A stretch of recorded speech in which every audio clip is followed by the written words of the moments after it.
Hello, and welcome to the Love Your Work Life podcast. I'm your host, Elissa Shuck. Whether you're going for that next promotion, looking for a job, or making a career pivot, I'll teach you how to navigate it all so you can have the career you want.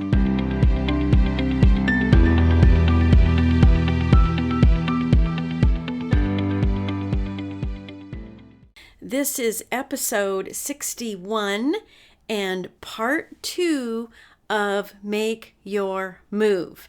Now, last week we talked about observation, how just in the observation of what's going on, you're setting something new into motion. The idea of the observation principle, that something is happening immediately upon you paying attention. Now, today I want to talk to you about motivation. Because yes, you can notice things all the time, and we know the principle that in the noticing and the witnessing that things will change, but you want to then springboard from that into motivation so that what you've noticed is actually leading you to a better destination. So I've put together some thoughts on this that I want to share. First of all, any kind of meaningful change in your life or in your career is underpinned by motivation. You can have the best tactics in the world, the best strategies, all the creativity, anything you want, have it all lined up. But if you don't have motivation, then none of that really matters, because you'll never be taking full advantage of all those amazing plans that you've made, all those goals that you've set, if you're not motivated and motivated on a consistent basis. One way to tap into motivation is to make your move a must. Remember, I talked about inevitability last week. When you change from making your move something you're considering to something that must happen, it changes the dynamic of motivation.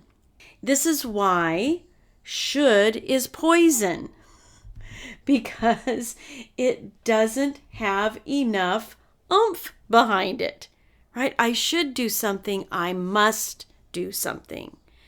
I should change my job. I must change this job. This is a nuance that I want you to pay attention to in what you're thinking and what you're using to motivate yourself. Tony Robbins talks about this idea of making things a must when he talks about leverage. At a basic level, our behavior is governed by avoiding pain or gaining pleasure. Think about it. I ate the cupcake because it was pleasurable. I'm thinking more about that than I'm thinking about whether or not I'm sticking to the habits that I want to have for myself when it comes to my eating. You have things that you do to avoid pain. Leverage is when you use both pain and pleasure, the avoidance of pain and the gain of pleasure, to create motivation for yourself.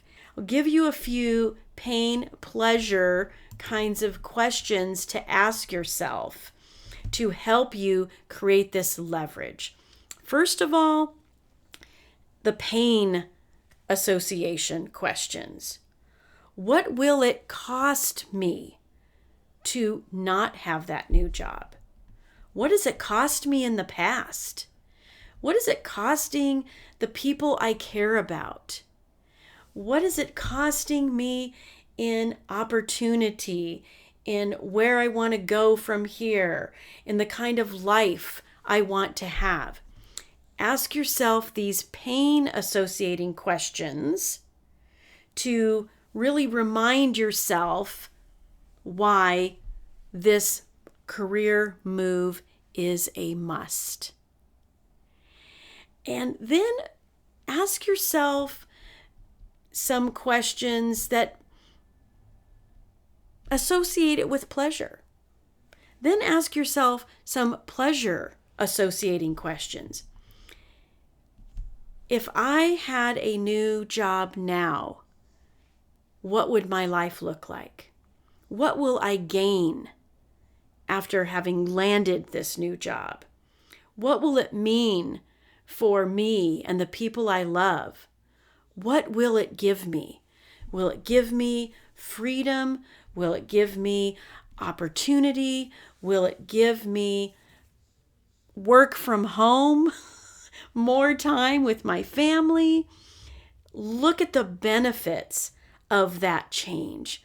What does it offer you? What is that exchange of value, right?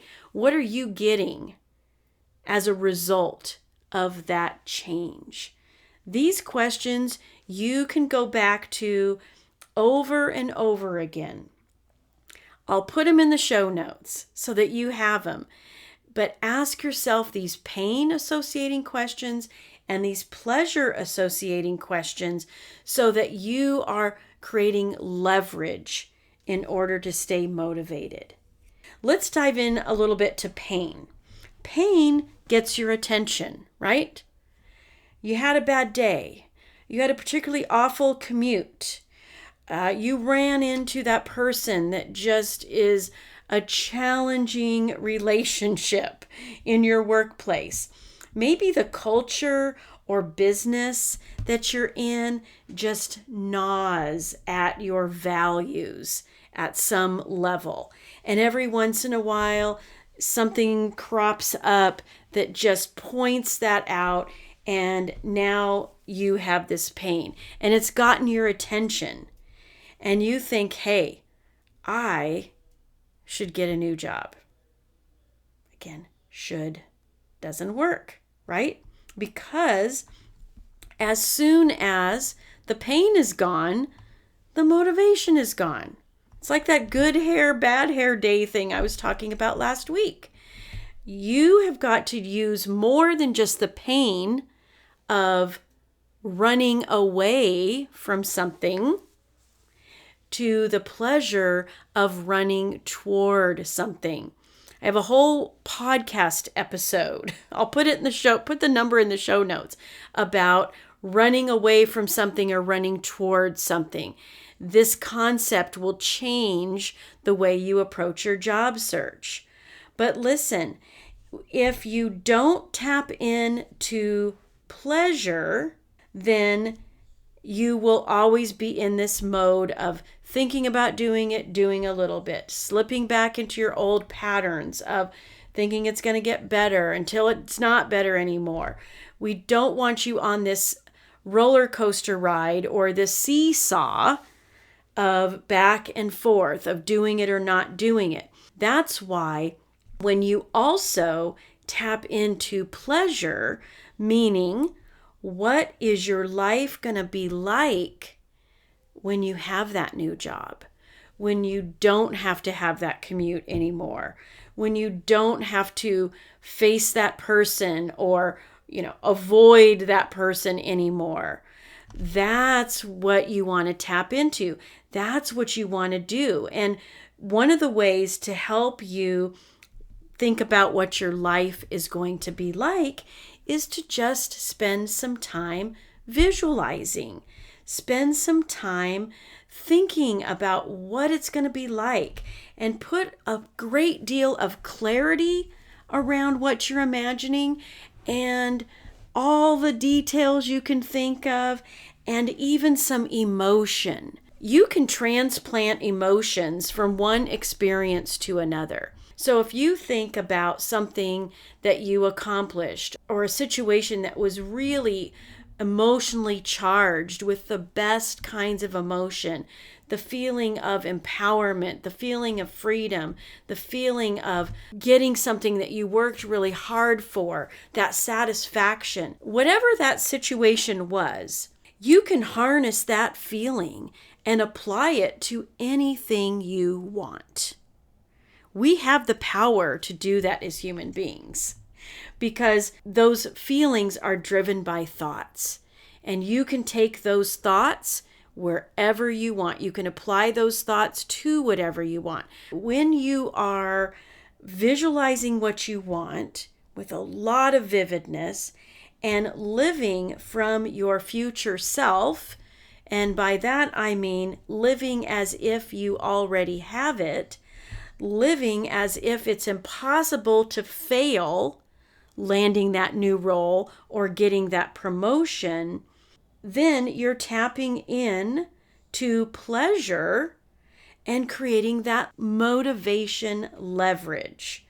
So even use pain as a trigger.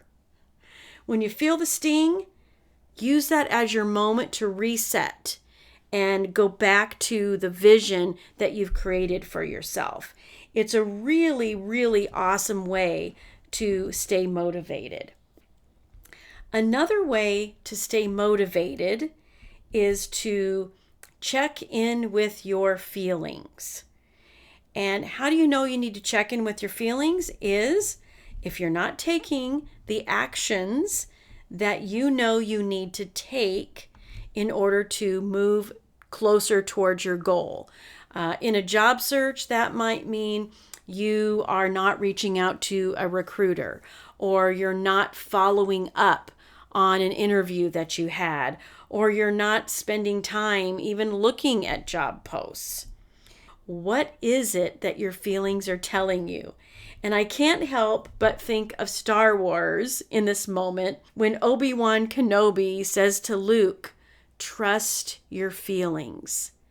Your feelings are actually telling you something about your thoughts and whether or not those thoughts are serving you in creating motivation. And I know this might sound like some deep woo-woo stuff, but it's actually not. We get to decide our thoughts anytime we want to. The typical thing is, though, that we let our thoughts run on autopilot. We let our thoughts run unintentionally instead of managing them and being very intentional with what we're thinking. And that's the habit I want you to get into. The cool thing is it doesn't have to be really deep. I'll share one of mine. The thought that works for me almost every single time. It's a go-to thought to help me get motivated to do the thing I want to do the thing that needs to be done is, wait for it now because it's really deep, this is going to be fun. Now, there was a time I kind of judged myself for having that thought. Like, wow, shouldn't I have some other thought that seems a little more sophisticated to get myself motivated to taking action? I don't need it. Because honestly, if I think something's going to be fun, then I know I'm going to take action. So I don't need to beat myself up for having that thought. If I know it works, why wouldn't I just think about the circumstance, think about the situation and the action I want to take in that circumstance and go to the thought that works for me. This is going to be fun. You have those thoughts too. Think about the times that doing what you wanted to do, taking action seemed effortless. You had all the motivation in the world. What were your thoughts in that moment? Were you thinking like me, this is going to be fun? Or were you thinking of how amazing it was going to be on the other side of that project, goal, chore, whatever it might be?